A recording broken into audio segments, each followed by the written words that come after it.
Hello everyone, welcome to ND nursing coaching. आप सभी का एनडी नर्सिंग कोचिंग में हार्दिक स्वागत है। तो आज की क्लास में हम टॉप 10 एमसीक्यू देखने वाले हैं जो कि आपको आने वाली कॉम्पिटिटिव नर्सिंग ऑफिसर एग्जाम के लिए बहुत महत्वपूर्ण होने वाले हैं। तो स्टार्ट कर देते हैं आज की क्लास को। तो आज की क्लास का हमारा पहला एमसीक्यू है, while assessing N unconscious client who has brought into an emergency department after a road traffic accident, the nurse would most concern if the assessment reveal, मतलब एक हमारे पास कैजुअलिटी के अंदर एक क्लाइंट आया है जो कि ट्रॉमा का पेशेंट है, और इस ट्रॉमा के पेशेंट में हमें मोस्ट कंसर्न क्या होगा ये आपको एग्जाम में पूछा गया हुआ है। ओके, तो देखिए चार ऑप्शन है हमारे पास। An elevated temperature, option B है हमारा ए डिप्रेस पट्टानेल, ऑप्शन सी है bleeding from the ear, and option D है ऑल ऑफ द अबव। तो क्या होगा करेक्ट आंसर? एक ट्रॉमा का पेशेंट है, इस ट्रॉमा के पेशेंट में मोस्ट कंसर्न क्या होगा हमारा? तो देखिए ऑप्शन में हमारा करेक्ट आंसर होगा option C, bleeding from the ears. क्यों sir bleeding from the ears? ऐसा क्या है? तो bleeding from the ears it indicates an head injury. Okay, head injury को ये इंडिकेट करता है, हेड इंजुरी को।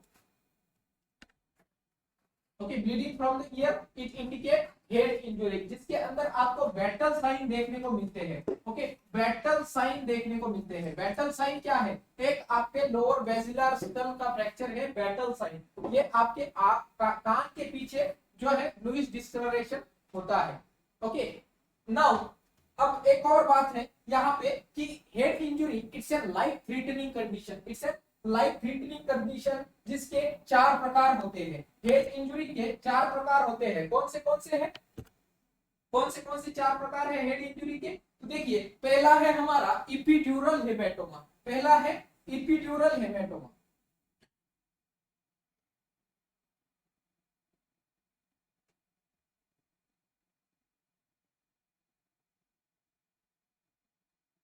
इपिड्यूरल हेमेटोमा, इपिड्यूरल, ईपी, ईपी मतलब अबव, ईपी मतलब अबव, अबव किसके above? Above the your, above this meninges या outer layer. Okay, above this meninges या फिर आउटर लेयर। तो first is your epidural haematoma. तो epidural haematoma means collection of blood into epidural space. Epidural space के अंदर blood collection होना, that is called as epidural haematoma. तो यहाँ पे आपको इपिड्यूरल हेमेटोमा दिख रहा है।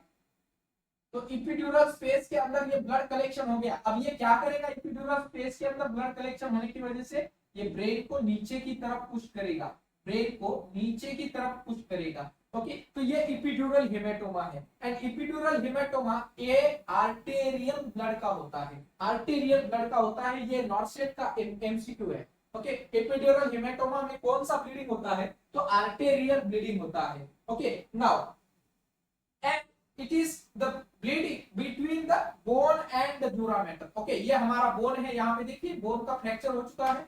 ओके, और इस बोन का फ्रैक्चर होने के बाद ये हमारी middle meningeal artery, okay, middle meningeal artery which is a most common artery, most common artery break into the in case of head injury. Okay, middle meningeal artery.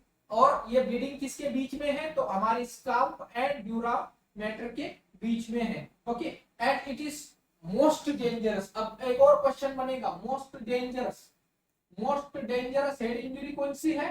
तो हमारी इपिड्यूरल हेमेटोमा। क्यों sir? Arterial bleeding होता है और ये जो है middle meningeal artery break हो जाती है। ओके, नाउ नेक्स्ट हेमेटोमा है हमारा सबड्यूरल हेमेटोमा। दूसरा प्रकार है सबड्यूरल, सबड्यूरल बिटवीन द, सब मतलब between, between the dura mater. Okay, subdural haematoma.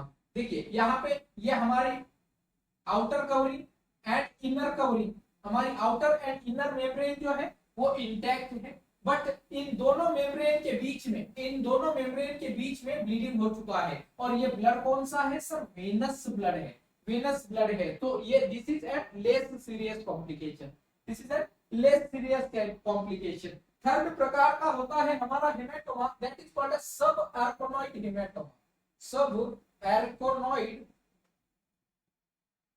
Haematoma, सब एर्कोनॉइड हेमेटोमा, सब एर्कोनॉइड। आर्कनॉइड स्पेस के बीच में, ओके, तो बिटवीन एंड सब आर्कनॉइड स्पेस, एंड इसमें भी हमारा वेन का रप्चर होता है, वेन का रप्चर होता है।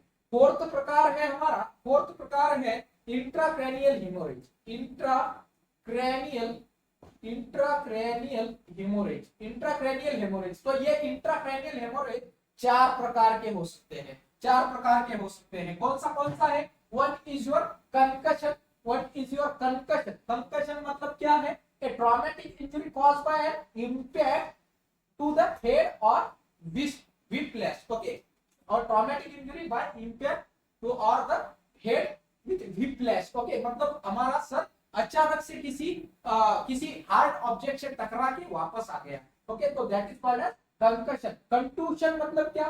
कंटूशन मतलब blood underneath your skin due to trauma causing bruise, तो ये है हमारा कंकशन, ओके, ये कंकशन है, कंटूशन है, सॉरी, कंटूशन है। नेक्स्ट है cout and counter cout, cout and counter cout मतलब क्या कि सामने से इंजरी हो गया और हमारा हेड पीछे की तरफ लग गया, तो दोनों साइड पे, दोनों अपोजिट डायरेक्शन पे जब इंजरी होता है, that is called as coup and counter cout.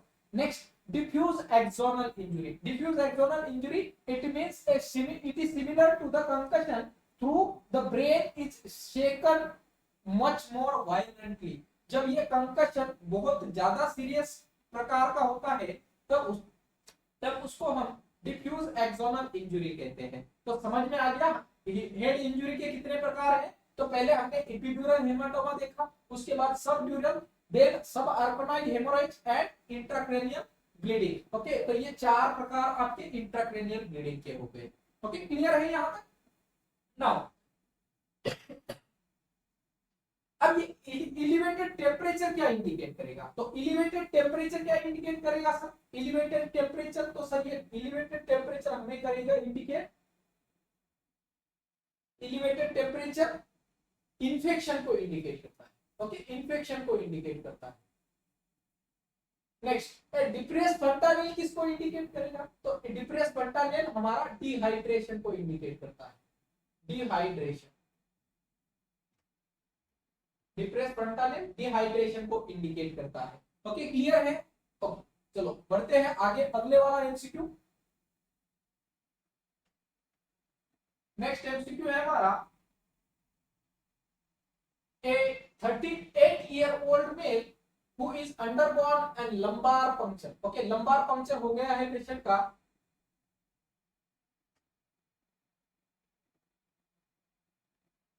Lumbar puncture हो गया है पेशेंट का। Which of the following is the least important information, least important information about the lumbar puncture, okay, एक patient का लंबार पंक्चर हो गया, तो इस पेशेंट में बहुत लीस्ट इंपॉर्टेंट, इतनी ज्यादा काम की नहीं है, ऐसी इंफॉर्मेशन कौन सी होगी? ऑप्शन देखिए, ऑप्शन ए है हमारा, it may be used to withdraw CSF from the for the diagnostic purpose. तो लंबार पंक्चर हम किस लिए करते हैं? तो डायग्नोस्टिक पर्पस के लिए करते हैं सर, ओके। ऑप्शन बी है specimen obtain to be labelled in their proper sequence, okay, तो प्रॉपर सीक्वेंस से करते हैं, okay. Force fluid before and after the procedure, okay, and fourth option है assess movement and sensation in the lower extremity after the procedure, okay. तो क्या correct answer होगा? सबको comment box में कमेंट करना है, ओके। तो देखिए सबसे लीस्ट इंपॉर्टेंट अगर होगा तो वो होगा हमारा ऑप्शन, करेक्ट होगा ऑप्शन सी। कैसे सर? तो देखिए जब भी हम सीएसएफ विड्रॉ करते हैं तो किसके लिए करते हैं? ओके, तो it can be a diagnostic purpose और it can be a therapeutic purpose. Then second one देखिए, हमें हमारे जो भी स्पेसिमेन निकालते हैं तो वो स्पेसिमेन हमें लेबल करना बहुत जरूरी होता है, तो ये भी हमारा करेक्ट आंसर होगा। एंड थर्ड फोर्थ ऑप्शन हमारा है कि मूवमेंट असेस करना है। तो देखिए जब भी हम लंबार पंक्चर करते हैं, लंबार पंक्चर जब हम करते हैं तो कहां पे, कौन से एरिया में करते हैं लंबार पंक्चर? तो लंबार पंक्चर देखिए अगर हमारे पास अडल्ट पेशेंट है, अगर अडल्ट पेशेंट है तो अडल्ट पेशेंट में कहां पे करेंगे? अडल्ट पेशेंट में L3 L4 पे करते हैं, L3 L4 में करते हैं। अगर चाइल्ड है तो, अगर चाइल्ड है तो हमारे पास हम चाइल्ड में L4 L5 में करेंगे। L4 एंड L5 में करेंगे, L4 L5 में करेंगे। क्यों सर? बिकॉज ये चाइल्ड का जो स्पाइनल कॉर्ड है वो थोड़ा सा लंबा होता है, ओके, और इसका कॉर्डा इक्वाइना जो होता है, चाइल्ड का कॉर्डा इक्वाइना जो है वो छोटा होता है, ओके, शॉर्ट होता है। That is why we do the lumbar puncture in the child in L4 and L5 level, okay. तो लंबार पंक्चर में हमें देखिए ये जो है नीडल जो यूज करनी है वो है 24 to 26 gauge, okay, 24 to 26 gauge की नीडल हमें यहाँ पे यूज करनी है, ओके। नाउ कहाँ पे करना है लंबार पंक्चर? तो लंबार पंक्चर देखिए हम सब आर्कनॉइड स्पेस में यूजुअली जो है वो सब आर्कनॉइड स्पेस के अंदर हम इस नीडल को इंसर्ट करते हैं, सब आर्कनॉइड स्पेस के अंदर नीडल को इंसर्ट करते हैं। अब पोजीशन कौन सी देनी है पेशेंट को? पोजीशन, ये कौन सी पोजीशन है? ये कौन सी पोजीशन है? तो इस पेशेंट का जो लंबार स्पाइन है ये सी शेप का है, ओके। तो पोजीशन की अगर बात करें तो इस पेशेंट में सी शेप की पोजीशन दे सकते हैं, या फिर अगर पेशेंट सीटिंग में है, अगर पेशेंट सीटिंग में है तो इस पेशेंट को लीन फॉरवर्ड करवाना है, ओके, लीन फॉरवर्ड करवाना है। मतलब अगर पेशेंट ऐसा बैठा हुआ है, अगर पेशेंट इस तरह से बैठा हुआ है तो उस पेशेंट का जो गर्दन होगा, इस गर्दन को हमें थोड़ा सा आगे झुकवाना है, ओके, और पेशेंट का जो हाथ है वो पिलो के ऊपर रेस्ट करेगा, तभी जाके क्या होगा? तो क्या होगा? तो सर हमारे जो इंटरवर्टिब्रल स्पेस है, इंटरवर्टिब्रल स्पेस है वो इंक्रीज होगा और ये नीडल हम इजीली इंसर्ट कर पाएंगे। क्लियर? ओके, तो पोजीशन हो गया और हमारे नीडल भी हो गई, ओके। नाउ नेक्स्ट हम अगला एमसीक्यू देखते हैं। नेक्स्ट एमसीक्यू है, a nurse is caring for a patient with myasthenia gravis. Myasthenia gravis का एक पेशेंट है, myasthenia gravis. Which of the following nursing diagnosis is a priority nursing diagnosis which needs immediate intervention? तो हमारे पास एक myasthenia gravis है क्या? लेकिन तो जब हमारे बॉडी के अंदर ACH जो है, ACH क्या है? एसिटाइल कोलिन है। क्या है एसिटाइल कोलिन? हमारा एक न्यूरो रिसेप्टर है, ओके, न्यूरो रिसेप्टर है जो न्यूरोट्रांसमीटर है, not receptor, it's a neurotransmitter which helps in the transmission of nerve impulses। तो ये जब कम हो जाएगा हमारे बॉडी में तो एक कंडीशन होती है that is called as myasthenia gravis। अब ऐसे पेशेंट में हमें प्रायोरिटी नर्सिंग असेसमेंट या प्रायोरिटी नर्सिंग चीज देखनी है जिसमें हमें इमीडिएट इंटरवेंशन करना पड़ेगा, ओके। ऑप्शन है हमारे पास, option A high risk for injury related to muscle weakness, option B है ineffective coping related to illness, option C है ineffective airway clearance related to muscular weakness, and option D है pain related to muscle weakness. तो चार option है, कौन सा option correct होगा आपको कमेंट बॉक्स में कमेंट करना है, ओके। तो देखिए यहाँ पे हम सबसे पहले कोई भी डिसीज हो, सबसे पहले हमें प्रायोरिटी किसको देनी है? ए, बी एंड सी। पहले एयरवे, उसके बाद क्या आता है? Breathing and third is your circulation, okay. तो इस तरह से हमें प्रायोरिटाइज करनी है। तो इस पेशेंट के अंदर हमें एयरवे का कहां पे प्रॉब्लम आ रहा है? तो ऑप्शन सी हमारा करेक्ट आंसर होगा, ओके। तो मायस्थेनिया ग्रेविस में होता क्या है यहाँ पे समझ लेते हैं। तो ये है हमारा मायस्थेनिया ग्रेविस। देखिए ये जो है ये पॉकेट्स, ये बंच ऑफ पॉकेट्स है, इसके अंदर एसिटाइल कोलिन भरा हुआ है, ओके। ये बंच ऑफ पॉकेट के अंदर एसिटाइल कोलिन भरा हुआ है, लेकिन इस मायस्थेनिया ग्रेविस में कुछ ऐसी एंटीबॉडीज तैयार हो जाती है, ये ग्रीन वाली एंटीबॉडी है, ओके। तो पहले क्या होता है, ये पॉकेट के अंदर से एसिटाइल कोलिन, जैसे ही नर्व का इंपल्सेस आएगा तो एसिटाइल कोलिन, ये पॉकेट फूट जाएंगे और एसिटाइल कोलिन इनमें से बाहर आ जाएगा, और यहाँ पे इस ACH के रिसेप्टर बैठे हुए हैं, ओके। जब एसिटाइल कोलिन इससे बाहर आता है तो अपने आप इस रिसेप्टर पे चिपक जाता है, और यहाँ पे मसल का, ये नर्व का इंपल्स जो है वो मस्कुलर तक आ जाता है। ये नॉर्मल फिजियोलॉजी हो गई। लेकिन मायस्थेनिया ग्रेविस में प्रॉब्लम क्या है? ये एक एंटीबॉडी तैयार हो गई है, ये एंटीबॉडी इस ये जो रिसेप्टर है इनको ब्लॉक कर रही है। अब क्या होगा? तो सारे जो एसिटाइल कोलिन है वो रिलीज तो हो जाएंगे, और ये जो है, ये जो गैप आपके नर्व और मसल के बीच में दिख रहा है, that gap is called as synapse.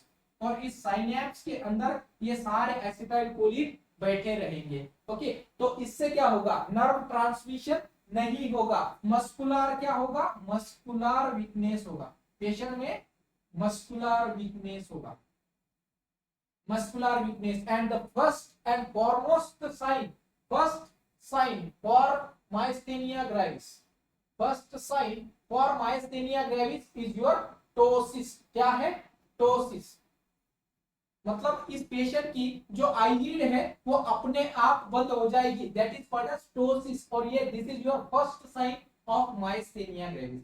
Clear? Okay, now अब इसके कॉजेस क्या क्या हो सकते हैं, इसके कॉजेस क्या क्या हो सकते हैं, कॉजेस लिख लीजिए। तो फर्स्ट कॉज है इसका बेसिकली अननोन होता है, कॉज यूजुअली अननोन होता है, या फिर किसी कोई एंटीबॉडी बन गई, कोई एंटीबॉडी बन गई अगेंस्ट द एसिटाइल कोलिन, या फिर हाइपर हाइपर सिक्रीशन या hyper functioning of thymus gland, of thymus gland.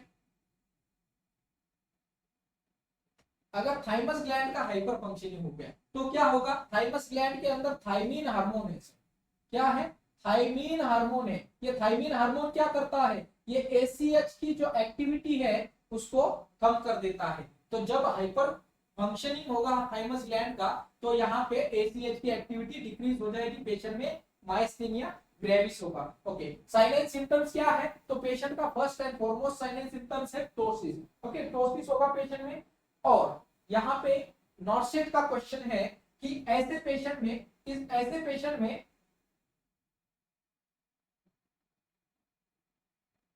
ऐसे पेशेंट में वीकनेस कौन सा होता है, तो वीकनेस जो है वो इस पेशेंट में डिसेंडिंग वीकनेस होगा, डिसेंडिंग वीकनेस होगा। ये क्वेश्चन नॉर्सेट एग्जाम का है, माइस्थेनिया ग्रेविस में कौन से प्रकार का वीकनेस होता है, तो डिसेंडिंग वीकनेस होता है। मतलब क्या, तो sir upper part of the body से lower part of the body तक चला जाता है, मतलब सबसे पहले आंख में आएगा, सबसे लास्ट में पैरों तक जाएगा। ओके, तो डिसेंडिंग वीकनेस होगा। एक कंडीशन है जिसमें असेंडिंग वीकनेस होता है। ओके, सबसे पहले हमारे टो को मिलता है, वीकनेस होता है पहले टो में, उसके बाद अपर पार्ट ऑफ द बॉडी तक आता है। इस कंडीशन का क्या नाम है, आपको कमेंट बॉक्स में कमेंट करना है। ओके, नाउ अब इसमें एक टेस्ट करते हैं, उस टेस्ट का नाम है sir Tensilon test, Tensilon test. ये टेंसिलॉन टेस्ट क्या है, ये टेंसिलॉन टेस्ट क्या है, तो हमें इस टेंसिलॉन टेस्ट में देखना है कि जो हमने एंटी एसीएच ड्रग दिया है उसका इफेक्ट कैसे होता है। ओके, तो इस टेंसिलॉन टेस्ट में एक ड्रग यूज करते हैं, उसका नाम है एंडोर्फिन। एंडोर्फिन ड्रग को अच्छे से याद रख लीजिए, एंडोर्फिन, ये एंडोर्फिन ड्रग हम इस टेंसिलॉन टेस्ट में यूज करते हैं। ओके, नाउ अब इस माइस्थेनिया ग्रेविस के लिए, इस माइस्थेनिया ग्रेविस के लिए कुछ ट्रीटमेंट भी तो होगी, तो ट्रीटमेंट भी है सर। ट्रीटमेंट में हम देते हैं drug of choice, drug of choice है इसका neostigmine. Neostigmine is the drug of choice for myasthenia gravis. Neostigmine क्या करेगा, नियोस्टिग्मिन ये जो एसीएच की एक्टिविटी बढ़ाएगा और ये जो एंटीबॉडी है यहाँ पे ब्लॉक कर रही है, उस एंटीबॉडी की ब्लॉकिंग को कम करेगा नियोस्टिग्मिन। ओके, ये नियोस्टिग्मिन और भी एक ड्रग ऑफ चॉइस है, और भी एक डिसीज कंडीशन में जब कोबरा बाइट होता है, जब कोबरा बाइट होता है तो सेम ड्रग ऑफ चॉइस है आपका नियोस्टिग्मिन। ओके, क्यों, कोबरा बाइट में भी सेम कंडीशन होती है, ये एसीएच को ब्लॉक कर देता है। ओके, तो that is why ACh is neostigmine is also drug of choice for cobra bite. Clear, clear है? ओके, चलो, तो अगर यहां तक समझ में आ गया तो अगले एमसीक्यू की तरफ बढ़ते हैं। अगला एमसीक्यू है हमारा the most important stage of nursing process. The most important stage of nursing process कौन सी है, तो देखिए नर्सिंग प्रोसेस की जब बात होती है तो हमारे पास 5 स्टेजेस है। ओके, 5 स्टेजेस है, 5 स्टेजेस है नर्सिंग प्रोसेस में। कौन सी है 5 stages? First is your assessment, assessment. Second क्या है, nursing diagnosis, nursing diagnosis, not only diagnosis, nursing diagnosis. Okay, nursing diagnosis. Third is your planning, planning, fourth is your implementation, implementation, और last है हमारा evaluation, evaluation, evaluation करना। Okay, देखिए ऐसा कुछ नहीं होता है कि मोस्ट इंपॉर्टेंट या लीस्ट इंपॉर्टेंट, सारी स्टेज अपने अपने जगह पर इंपॉर्टेंट ही है। ओके, तो ऐसा इतना ज्यादा इंपॉर्टेंट या least important, but her stage अपनी जगह पर इंपॉर्टेंट होती है। बट आपको यहाँ पे अगर मोस्ट इंपॉर्टेंट अगर पूछा जाए तो मोस्ट इंपॉर्टेंट हमारी असेसमेंट स्टेज होती है, असेसमेंट स्टेज होती है। क्यों सर? अब यहाँ पे अगर पहली ही स्टेज असेसमेंट है, अगर हम असेसमेंट गलत कर दे तो यहाँ पे ये बाकी सारी स्टेज का फायदा रहेगा क्या? नहीं रहेगा। ओके, तो मान लेते हैं इसको और थोड़ा सा घुमा के लेते हैं, अगर हमने असेसमेंट सही कर दी लेकिन नर्सिंग डायग्नोसिस गलत कर दिया तो क्या होगा? तो सारी ये जो प्लानिंग है, इम्प्लीमेंटेशन है, इवेल्युएशन खराब हो जाएगा। ओके, तो अब हम सोचते हैं कि इस नर्सिंग डायग्नोसिस को भी सही कर देते हैं। ओके, हमने असेसमेंट सही कर लिया, नर्सिंग डायग्नोसिस भी सही कर लिया, आगे समझते हैं कि इसकी प्लानिंग गलत कर दी। अगर प्लानिंग गलत कर दी तो इम्प्लीमेंटेशन और इवेल्युएशन गलत हो जाएगा। तो इसी तरह से हर एक स्टेज अपनी जगह पे इंपॉर्टेंट है, लेकिन स्टार्टिंग में ही अगर हम असेसमेंट में गलती कर दें तो बाकी सारी स्टेजेस का कुछ इवेल्युएशन प्रॉपर नहीं हो पाएगा। Okay, that is why the most important stage in the nursing process is your assessment. Clear? Okay, now next MCQ की तरफ बढ़ते हैं।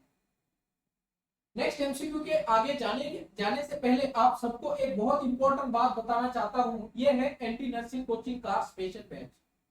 ओके, इसकी प्राइस ओनली 6499 है, प्राइस ओनली 6499 है। बस इस कोर्स की खासियत है कि ये कोर्स आप जब तक नर्सेट या फिर आपका कंप्लीट ड्रीम जॉब है नर्सिंग ऑफिसर बनना, तब तक आपको इस कोर्स के द्वारा आपको गाइडेंस प्रोवाइड किया जाएगा। ओके, तो इस कोर्स को अगर आपको बाय करना है तो कमेंट बॉक्स में आपको कमेंट बॉक्स में लिंक दिया गया है, वहां से आप इस कोर्स को बाय कर सकते हो।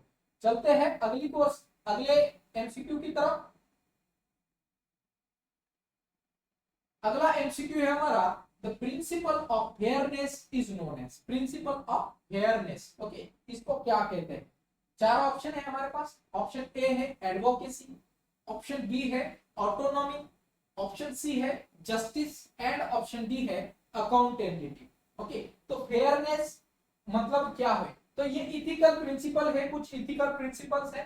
तो ऑटोनॉमी का मतलब क्या है? ऑटोनॉमी का मतलब क्या है? तो ऑटोनॉमी मतलब self declaration. Okay, self declaration, self declaration. Sir self declaration मतलब क्या? कि पेशेंट को राइट है कौन सा डॉक्टर चूज करना, कौन सी टेस्ट करवाना नहीं करवाना। ओके, ये सारे पेशेंट के राइट्स है। तो पेशेंट पहले डिक्लेयर करेगा कि हाँ मुझे इस प्रोसीजर करवाना है, तो that is self declaration. Okay, now next non maleficence. Okay, non maleficence. Okay, तो नॉन माल एफिशिएंस मतलब क्या? कि पेशेंट को हार्म नहीं करना।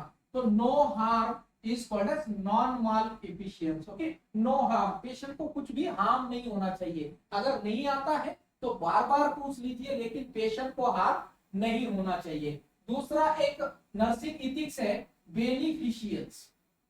बेनिफिशियंस, बेनिफिशियंस मतलब क्या? नाम में ही है सर, बेनिफिट होना चाहिए। पेशेंट को क्या होना चाहिए? बेनिफिट होना चाहिए हमारी नर्सिंग केयर का। ओके, पेशेंट को नर्सिंग केयर का बेनिफिट होना चाहिए। ओके, नेक्स्ट है जस्टिस। जस्टिस का मतलब क्या है? मराठी में अगर इसको बोले तो न्याय देना। ओके, तो न्याय देना, तो पेशेंट को कैसे न्याय देंगे? पेशेंट कोर्ट में तो नहीं है, नहीं पेशेंट कोर्ट में नहीं है, लेकिन हमारे इस हेल्थ केयर ऑर्गेनाइजेशन में है।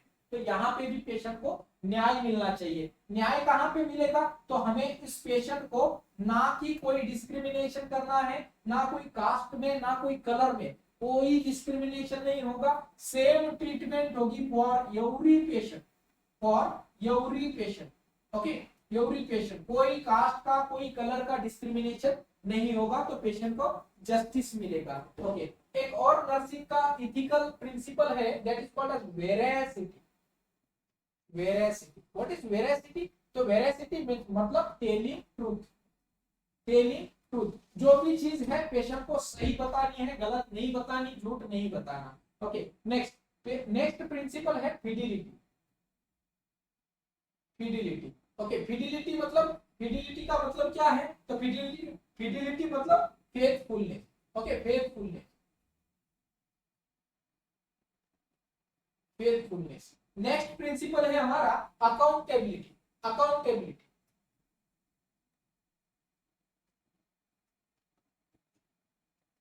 अकाउंटेबिलिटी मतलब जो भी हम काम कर रहे हैं वो काम का हमारी रेस्पॉन्सिबिलिटी होना, that is called as accountability. Okay clear. तो ये है हमारे सारे नर्सिंग प्रिंसिपल। ओके अब आपको क्वेश्चन में क्या पूछा गया है, the principle of fairness. Fairness मतलब यहाँ पे न्याय देना, तो ऑप्शन सी हमारा करेक्ट आंसर होगा। क्लियर। ओके चलो बढ़ते हैं अगले एमसीक्यू की तरफ। अगला एमसीक्यू हमारा, the method of assessing internal organs, internal organs,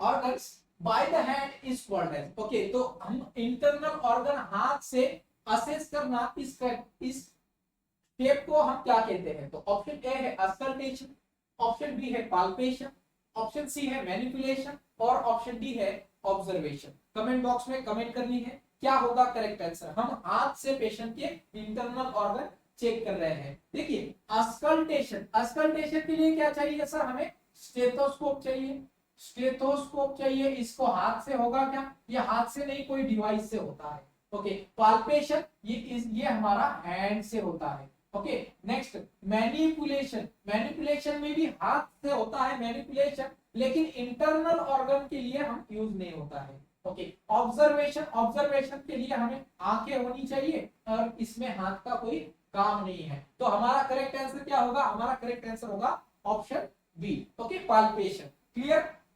तो देखिए जब भी हम एब्डोमेन की असेसमेंट करते हैं, एब्डोमेन की जब हम असेसमेंट करते हैं तो कोई एक सीक्वेंस है, एब्डोमेन की असेसमेंट के लिए सीक्वेंस है। इंस्पेक्शन, इंस्पेक्शन मतलब सबसे पहले हम इंस्पेक्शन करते हैं, फॉलोड बाय अस्कल्टेशन, अस्कल्टेशन। उसके बाद आता है हमारा इसके बाद आता है पाल्पेशन एंड लास्ट में आता है percussion, palpation and percussion. Okay तो ये sequence, sorry percussion and then palpation. Okay percussion and last में आता है palpation. Okay percussion and palpation. Okay तो ये सीक्वेंस किसके लिए है, एब्डोमिनल असेसमेंट के लिए, एब्डोमिनल असेसमेंट के लिए। ओके नाउ जब हम रूटीन इंस्पेक्शन, रूटीन असेसमेंट करते हैं कोई भी ऑर्गन का, तो उसमें हमारी स्टेज जो होती है रूटीन के लिए, पहले होगा इंस्पेक्शन, इंस्पेक्शन के बाद होगा पाल्पेशन, पाल्पेशन, पाल्पेशन के बाद होगा परकशन, परकशन और लास्ट में होगा अस्कल्टेशन। ओके तो ये सीक्वेंस आपको याद रखना है, एग्जाम में इसके बारे में क्वेश्चन पूछा गया हुआ है। ओके तो रूटीन के लिए हम क्या यूज करते हैं, inspection, palpation, percussion and auscultation. But जब एब्डोमिनल असेसमेंट स्पेसिफिक है तो पहले इंस्पेक्शन करेंगे, उसके बाद अस्कल्टेशन करेंगे, उसके बाद परकशन करेंगे एंड लास्ट में पाल्पेशन आएगा। क्लियर, क्लियर है। ओके चलो बढ़ते हैं अगली एमसीक्यू की तरफ। अगला एमसीक्यू हमारा, to assess, to assess the popliteal pulse the nurse palpate। popliteal pulse हमें असेस करनी है तो नर्स कहां पे पाल्पेट करेगी। चार ऑप्शन है, ऑप्शन ए है हमारा behind the knee, option B है the side of the head, option C है रिस्ट एंड ऑप्शन डी है side of the neck. Okay तो सारी पल्स एक बार देख लेते हैं, सारी पल्स देख लेते हैं। देखिए यहाँ पे हमारे पास 11 पल्स साइट होती है हमारे बॉडी के अंदर, 11 पल्स साइट। आई थिंक आपने नर्सिंग का फर्स्ट ईयर में ही ये चीजें देख ली होगी। ओके तो पहली पल्स है हमारी कैरोटिड पल्स, पहली कैरोटिड है। दूसरी यहाँ पे अपाइकल पल्स आएगी, दूसरी यहाँ पे अपाइकल पल्स आएगी। ओके, यहाँ पे टेम्पोरल पल्स आएगी, टेम्पोरल पल्स आएगी। ओके, नेक्स्ट आएगी brachial pulse. Okay, brachial pulse, then आएगी रेडियल पल्स। यहाँ पे रेडियल के बाद यहाँ पे अल्नार भी आएगी, अल्नार आएगी। उसके बाद फीमोरल आएगी, इसके बाद popliteum, posterior tibial and dorsalis pedis. Okay, तो ये 11 हमारी साइट है, 11 हमारी साइट है। ओके, 11 साइट से पल्स असेसमेंट की। ओके, तो अब हमारे पेशेंट में हमें कहाँ पे असेसमेंट करना है? Popliteal pulse. तो पॉप्लिटियल पल्स कहाँ है सर? यहाँ पे है, लेकिन ये पॉप्लिटियल पल्स हमारे पॉप्लिटियल फोसा में होती है। पॉप्लिटियल फोसा क्या कहाँ पे है? तो ये हमारा अगर नी है तो ये नी के पोस्टीरियर साइड में। ओके, तो हमें कहाँ पे असेसमेंट करनी होगी पेशेंट की? पेशेंट की असेसमेंट कहाँ पे करनी होगी? तो ऑप्शन हमारा ए करेक्ट आंसर होगा, बिहाइंड द नी। ओके, हमें बिहाइंड द नी पेशेंट की असेसमेंट करनी है। Okay, the side of the head, अगर हमें तब पूछा गया the side of the head, तो the side of the head हमें क्या मिलेगा सर? टेम्पोरल पल्स मिलेगी। क्या मिलेगा? टेम्पोरल पल्स मिलेगी। द रिस्ट में क्या मिल सकती है? या तो रेडियल मिल सकती है, रेडियल मिल सकती है। रेडियल कहाँ मिलेगी? थंब की साइड पे। ओके, रेडियल कहाँ मिलेगी? थंब के साइड में रेडियल मिलेगी। और रिंग फिंगर के साइड में क्या मिलेगा? रिंग फिंगर के साइड में हमारी अल्नार पल्स मिलेगी, अल्नार पल्स मिलेगी रिंग फिंगर साइड में। Okay, the side of the neck, the side of the नेक में हमें क्या मिलेगा सर? कैरोटीड पल्स मिलेगी। ओके, कैरोटीड पल्स मिलेगी the side of the neck. Clear? Okay, चलो बढ़ते हैं अगले एमसीक्यू की तरफ। अब अगला एमसीक्यू है हमारा, आइडेंटिफाई द फॉलोइंग आर्टिकल। बहुत इजी है। क्या है ये? सबने देखा होगा।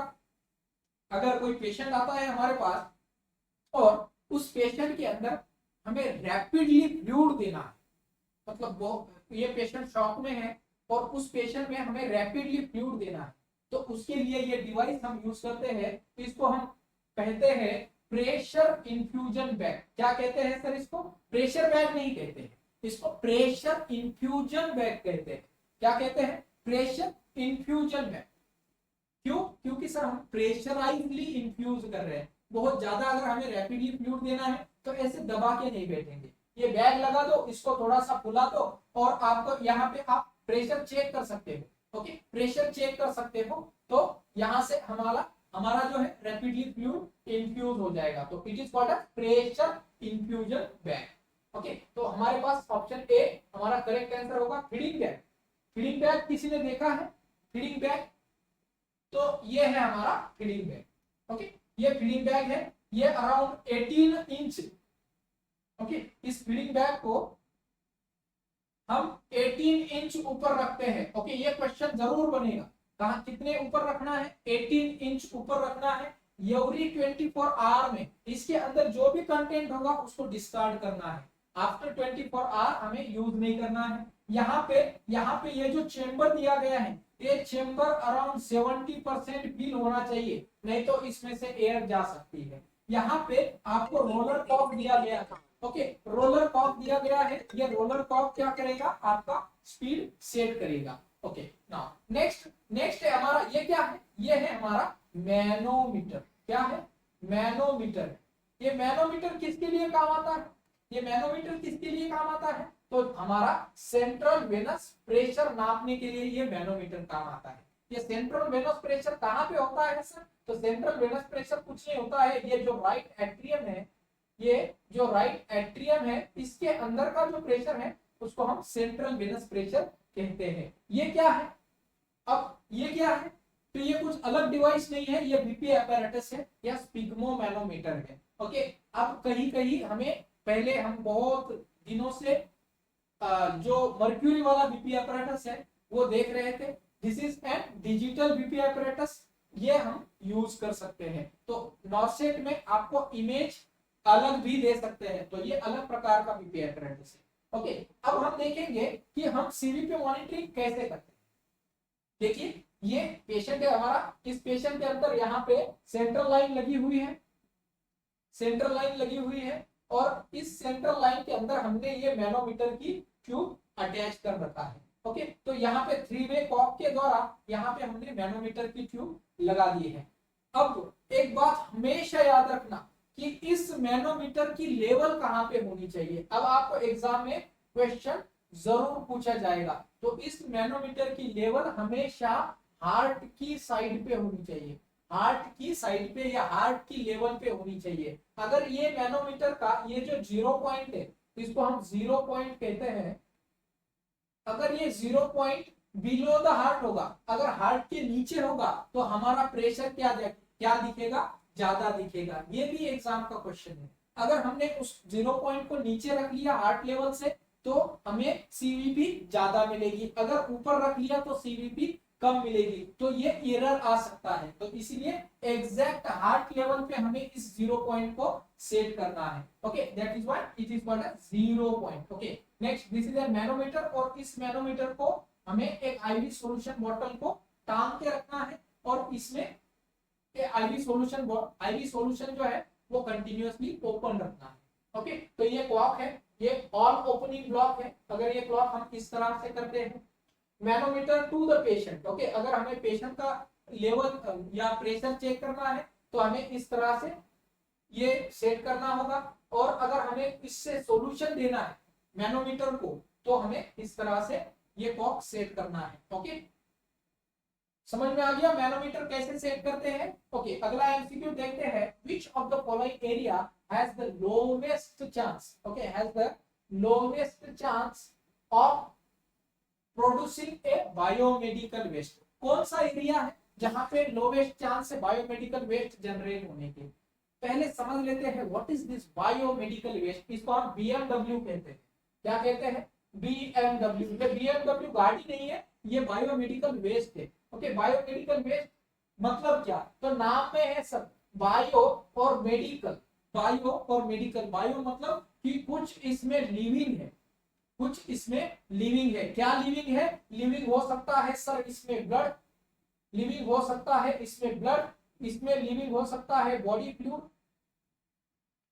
बॉडी फ्लूइड, इसमें लिविंग हो सकते हैं micro organism, micro organism, micro organism कोई भी हो सकता है। तो उस जो भी चीज लाइव है उस वेस्ट के अंदर, that is called as bio. और मेडिकल मतलब कोई भी हम ट्रीटमेंट कर रहे हैं, कोई भी डायग्नोसिस कर रहे हैं, कोई भी हम इम्यूनाइजेशन कर रहे हैं, इम्यूनाइजेशन कर रहे हैं, कोई भी प्रिवेंटिव ट्रीटमेंट कर रहे हैं, प्रिवेंटिव ट्रीटमेंट कर रहे हैं। तो ये सारी चीजें करने के दौरान, ये सारी चीजें करने के दौरान जो भी वेस्ट जनरेट होता है उस वेस्ट को हम बायोमेडिकल वेस्ट कहते हैं। ओके, अब समझ में आ गया। तो ऐसा वेस्ट कहां कहां पे जनरेट होगा, तो ऐसा वेस्ट हॉस्पिटल के अंदर जनरेट होता है, सही है, या ऐसा वेस्ट क्लिनिक के अंदर जनरेट होता है, ऐसा वेस्ट लेबोरेटरीज के अंदर, जब भी हमारा सैंपल टेस्टिंग के लिए जाता है, ब्लड सैंपल हो तो ये वेस्ट वहां पे भी जनरेट होता है। बट ऐसा वेस्ट कभी भी एग्रीकल्चर लैंड में नहीं यूज होता है। ओके, तो हमारा करेक्ट आंसर होगा, हमें क्या पूछा गया था, हैज द लोवेस्ट चांस। तो लोवेस्ट चांस कहां पे है, एग्रीकल्चर लैंड के अंदर। ओके, क्लियर है। अब सभी को पता होगा कि बायोमेडिकल वेस्ट सेग्रीगेशन कैसे होता है। तो सेग्रीगेशन ये प्रैक्टिकल पॉइंट ऑफ व्यू है, इसके लिए ये एग्जाम में क्वेश्चन पूछा जा सकता है। तो सेग्रीगेशन के लिए ये चार्ट याद रखेंगे। क्या है हमारे पास, red yellow puncture proof container and blue glass, blue container. Okay, ये चार कंटेनर बायोमेडिकल वेस्ट के हैं, और इसके अंदर यहाँ पे जो सिंबल होता है, यहाँ पे जो सिंबल होता है वो सिंबल किसका है, ये सिंबल किसका होता है, बायो हजार्ड का सिंबल यहाँ पे होता है, बायो हजार्ड का सिंबल होता है। ये रिसाइकल का सिंबल है, ये यहाँ पे नहीं होता है, यहाँ पे बायो हजार्ड का सिंबल होना चाहिए। ओके, तो हमारे पास चार कलर कोडेड बीन्स होते हैं, और ये चार कलर कोडेड बीन्स के अंदर हमारा वेस्ट सेग्रीगेट होता है। अब आपको एक प्रैक्टिकल क्वेश्चन और पूछा जाएगा कि जो भी बायोमेडिकल वेस्ट जनरेट होता है वो कहां पे हमें सेग्रेट करना है। तो इसका करेक्ट आंसर होना चाहिए at the point of generation, जहां पे ये वेस्ट जनरेट हो रहा है या जो ये वेस्ट जनरेट कर रहा है वही पर्सन रिस्पॉन्सिबल है इस वेस्ट को प्रॉपर सेग्रीगेशन करने के लिए। एक बार अगर ये at the point of generation segregate हो जाएगा तो ये वेस्ट अपने आप सीधा रहेगा। ओके, तो येलो बैग में क्या क्या डालेंगे, तो सारा human and anatomical waste, human and anatomical waste, anatomical waste जो है वो सारा येलो बैग में जाएगा। ओके, अब आपको एक चीज बस ध्यान में रखनी है, सारा ह्यूमन एंड एनाटॉमिकल वेस्ट मतलब जो भी पेशेंट की बॉडी से रिलेटेड है बट नॉन प्लास्टिक है।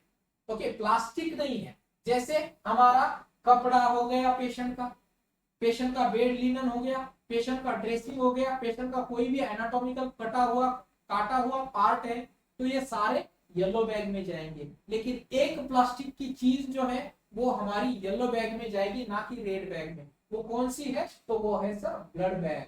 अब ये अपडेटेड गाइडलाइन है, ये अपडेटेड गाइडलाइन से जो भी ब्लड बैग है वो चाहे भरा हो चाहे खाली हो, ब्लड बैग हमारा हमेशा हमेशा येलो बैग में जाएगा। ये अपडेटेड गाइडलाइन एग्जाम में क्वेश्चन पूछा जा सकता है। ओके, अब रेड बैग में क्या जाएगा, तो रेड बैग में सारा infectious plastic waste. Okay, infectious contaminated waste. Okay, अब मैंने बोला है इन्फेक्शियस, इसका मतलब ये नहीं है प्लास्टिक को, सारे प्लास्टिक हो सकते हैं। ओके, सारा प्लास्टिक हो सकता है, बट इन्फेक्शियस प्लास्टिक वेस्ट जिसको हम रिसाइकल कर सकते हैं, ऐसा प्लास्टिक हमारा रेड बैग में जाएगा। जैसे कि प्लास्टिक बैग हो गई, आईवी बोतल हो गई, पाइप हो गए, कंटेनर हो गए जैसे यूरिन बैग है, और सारे कैथेटर्स है, तो ये सारे हमारे कहाँ जाएंगे सर, रेड बैग में जाएंगे। अब नॉर्मल प्लास्टिक कहाँ जाएगा, नॉर्मल प्लास्टिक कहाँ जाएगा, तो नॉर्मल प्लास्टिक जो नॉन इन्फेक्शियस है वो नॉर्मल प्लास्टिक हमारा म्युनिसिपल वेस्ट में या जनरल वेस्ट में जाएगा। ओके, तो general waste and biomedical waste ये दोनों अलग चीजें हैं ना। अब ये पंक्चर व्हाइट कलर बैग में क्या जाता है, तो व्हाइट कलर की बैग नहीं होती है, व्हाइट कलर का पी पी पी होता है, पंक्चर प्रूफ कंटेनर या पंक्चर प्रूफ बैग कह सकते हैं। ओके, तो पंक्चर प्रूफ कंटेनर है हमारे पास, तो ये पंक्चर प्रूफ कंटेनर कैसा है, तो ट्रांसपेरेंट है, ट्रांसपेरेंट है, प्लास्टिक है, लीक प्रूफ भी है। ओके, लीक प्रूफ भी होता है। तो इसमें क्या डालना है, तो सारे शार्प्स जो है वो शार्प हमें किसमें डालने हैं, तो शार्प हमें मेटेलिक शार्प हमें सारे पंक्चर प्रूफ कंटेनर में डालने हैं। जैसे कि स्कालपेल हो गया, ब्लेड हो गई, नीडल हो गई, syringe with fix needle. Okay, fix needle वाली जैसे इंसुलिन सिरिंज है वो सारी व्हाइट पंक्चर प्रूफ कंटेनर में जाएगी। शार्प मेटल है, नीडल टिप का कटर है। अब लेकिन अपडेटेड गाइडलाइन, नीडल की टिप हम कट नहीं करते। ओके, नीडल की टिप हमेशा कट नहीं करनी है, नीडल जैसे के वैसे हमारी पंक्चर प्रूफ कंटेनर में जाएगी। अब कट क्या करना है, तो हमें सिरिंज का हब कट करना है। क्यों कट करना है सर, जाने तो ऐसे ही जाएगी, नहीं ऐसे नहीं जाएगी, क्यों, बिकॉज इसका रीयूज हो सकता है। ओके, इलीगल यूज हो सकता है, दैट इज व्हाई इस सिरिंज की हब को कट करके बेचना है। ओके, नाउ नेक्स्ट है हमारा ब्लू बैग। ओके, या ब्लू कंटेनर। तो ब्लू कंटेनर में सारे जो कांच के आइटम है, जो टूटे फूटे कांच है, साइटोटॉक्सिक वेस्ट है, मेटेलिक बॉडी इम्प्लांट है, contaminated glass including medicinal wire, ये सारी कहाँ पे जाएगी, ये हमारी ब्लू बैग में जाएगी। तो वेस्ट के ऊपर भी आपको एग्जाम में क्वेश्चन पूछा जा सकता है, बहुत इंपॉर्टेंट पॉइंट है। ओके, नाउ नेक्स्ट अगला एमसीक्यू की तरफ बढ़ते हैं। लास्ट एमसीक्यू हमारा, which of the colour wire is used for checking blood glucose. Blood glucose को टेस्ट करने के लिए हम हमारा ब्लड किसमें भेजेंगे, तो बहुत सारे कलर कोडेड वायर्स है हमारे पास। देखिए यहाँ पे कलर कोडेड वायर्स है, तो कलर कोडेड वायर में सबसे ऊपर है हमारे पास एक रेड कलर की वायर। ओके, रेड कलर में क्या जाएगा, तो it is a no anticoagulant, इसमें कुछ नहीं होता है। इस रेड कलर वायर को हम प्लेन वायर भी कहते हैं। सारे सीरोलॉजिकल टेस्ट इस प्लेन वायर में जाएंगे। Serological examination in the biochemistry, जैसे पेशेंट का एचआईवी करना है, एचबीएसजी करना है, एचसीवी करना है। ओके, सारे जो सीरोलॉजिकल टेस्ट है हमारे रेड कलर में जाएंगे। दूसरा है हमारा sodium fluoride. Okay, sodium fluoride, इसके अंदर हमारा ग्लूकोज एस्टिमेट होगा, और इस सोडियम फ्लोराइड के अंदर ओनली एंड ओनली हम ग्लूकोज करते हैं, बाकी कुछ नहीं होता है। ओके, नेक्स्ट आता है ये पिंक कलर का बल्ब। ओके, पिंक कलर का इसके अंदर EDTA है। What is this EDTA? Okay, ये पिंक नहीं, पर्पल। ओके, ये पर्पल कलर का बल्ब, इसके अंदर EDTA है। What is this EDTA? तो EDTA is ethylene dioxide tetra acetate acid.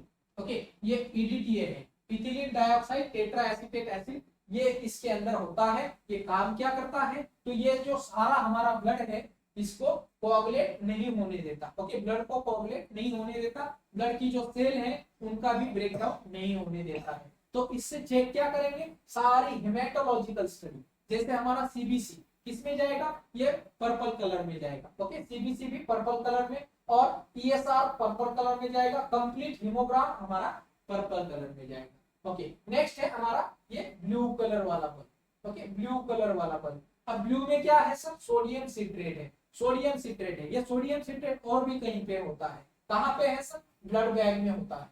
Blood bag में होता है। क्यों रखते हैं? ये सोडियम सिट्रेट का एक बस डिसएडवांटेजेस है रखने का, कि ये जो है ये सोडियम सिट्रेट हमारा कैल्शियम के ऊपर एक्ट करता है, ब्लड के अंदर का कैल्शियम। ओके, तो इसको ध्यान में रखना है। ओके, तो 3.2% सोडियम सिट्रेट है ये ब्लू कलर के बैग में, और इसमें सारी कोएगुलेशन स्टडी होती है। ओके, कोएगुलेशन स्टडी जैसे BT-CT हो गया, PT, APTT, ये सारी कोएगुलेशन स्टडी हमारी किसमें जाएगी? तो 3.2% सोडियम सिट्रेट के अंदर। ग्रीन कलर वाला, ग्रीन कलर के अंदर हमारा हेपेरिन है, या लिथियम हेपेरिन भी होता है। Lithium heparin. ओके, ये ग्रीन कलर वाला सारी जो है हमारी जो क्रोमोसोमल स्टडी है। ओके, सारी क्रोमोसोमल स्टडी जो है वो ग्रीन कलर वाले बल्ब में जाएगी। Okay, chromosomal study. Okay, now next citrate वाला। सिट्रेट, ये जो येलो कलर वाला बल्ब है इसमें सोडियम सिट्रेट ही होता है, बट इसमें सारे ब्लड कल्चर जो है वो, इसके अंदर क्लॉट एक्टिवेटर भी होता है। ओके, क्लॉट एक्टिवेटर होता है। क्लॉट एक्टिवेटर का जेल होता है, और ये सारे ब्लड कल्चर के लिए हम बेचते हैं। Okay, next K2 EDTA। Okay, यहाँ पे भी एक EDTA है, लेकिन यहाँ पे K2 EDTA है, जिसके अंदर सारे ब्लड बैंक के टेस्ट यहाँ पे चले जाएंगे। ओके, जैसे blood grouping, blood typing, ABO grouping, ये सारी चीजें हमारी K2 EDTA में जाएंगी। क्लियर? तो दो प्रकार की EDTA, एक K2 EDTA, एक प्लेन EDTA। ओके, तो समझ में आ गया डिफरेंस? तो ये थे कुछ practical aspect point of view MCQs। अगर आपको सच में क्लास अच्छा लगा हो, प्रैक्टिकल लगा हो, इंफॉर्मेटिव लगा हो, तो कृपया लाइक जरूर कर देना, और अपने एक ग्रुप में भी तो क्लास को शेयर जरूर कर देना। ये इंपॉर्टेंट इंफॉर्मेशन अपने फ्रेंड्स के साथ भी मिलनी चाहिए। ओके, तो मिलते हैं अगली क्लास में, तब तक के लिए धन्यवाद। Thank you.